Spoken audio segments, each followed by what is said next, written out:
Assalamualaikum warahmatullahi wabarakatuh. My name is Muhammad Irfan, and today with me, Ahmad Munir bin Muhammad Rahiman. and both of us are going to share our movie review. Let's jump straight. in. When talking about movies, one of my favorite movies of all time, titled Interstellar. Interstellar is an open space exploration where it follows the story of Dr. Cooper, an ex-NASA employee, and his crew finding another planet that could be replacement for Earth that is currently dying due to prolonged dryness. If I remember correctly, one of my favorite movie and one of my favorite scene in this movie happens on Miller's planet, where it was a giant block of waters. During the scene, the crew get hit by a giant wave, and that equivalent as tall as a mountain. Tall as a mountain. Wow, that sounds dangerous.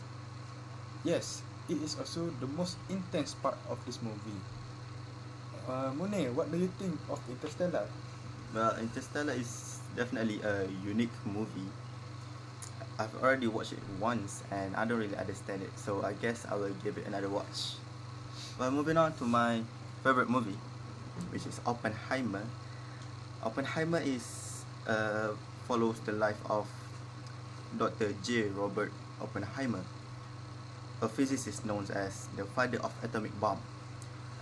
And there is this one scene that has been following me since then, which is the scene where he realized that his own invention, his own creation, has become a threat to humanity. His own invention is got used by the military to annihilate humans, and thus birth to the legend quote, which goes like, "Now I am become death, the destroyer of worlds." And also a fun fact, Oppenheimer is directed by one of the most successful director, which is Christopher Nolan. Well, both of these movies also have their own similarities. If my ears doesn't lie to me, I heard the glimpse of Christopher Nolan. What a surprise to know that Christopher Nolan also directed the Interstellar movie. So it is not a worry that both of this movie has been awarded lot of award-winning categories before, and one of it is for science genre. Well, you just said science, and both of these movies shares the same genre, which is science. Interstellar uses science to calculate black hole, wormhole, and time hole, and it really shows that it really relies heavily on science, right?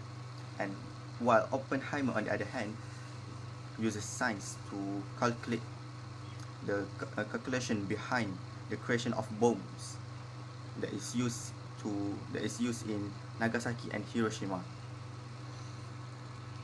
While both of these movies have their similarities, both of these movies also have their own contrasts. And for Interstellar, the movie is completely science fiction based movies, where the crew gets sent to another planet that doesn't even exist in our real world, that is completely human made for movie purposes. While on the other hand, for Oppenheimer, it based on real story, which includes Dr. Robert Jr. Oppenheimer stories and his creation of atomic bombs. Okay, Munir, do you have any other opinion? Yes, I do. I find it very ironic that both of these movies relies heavily on science, but the way it uses science is such difference. Like, for example, Interstellar uses science to save humanity, like you said, to find another to find another habitable planet, like Earth, right?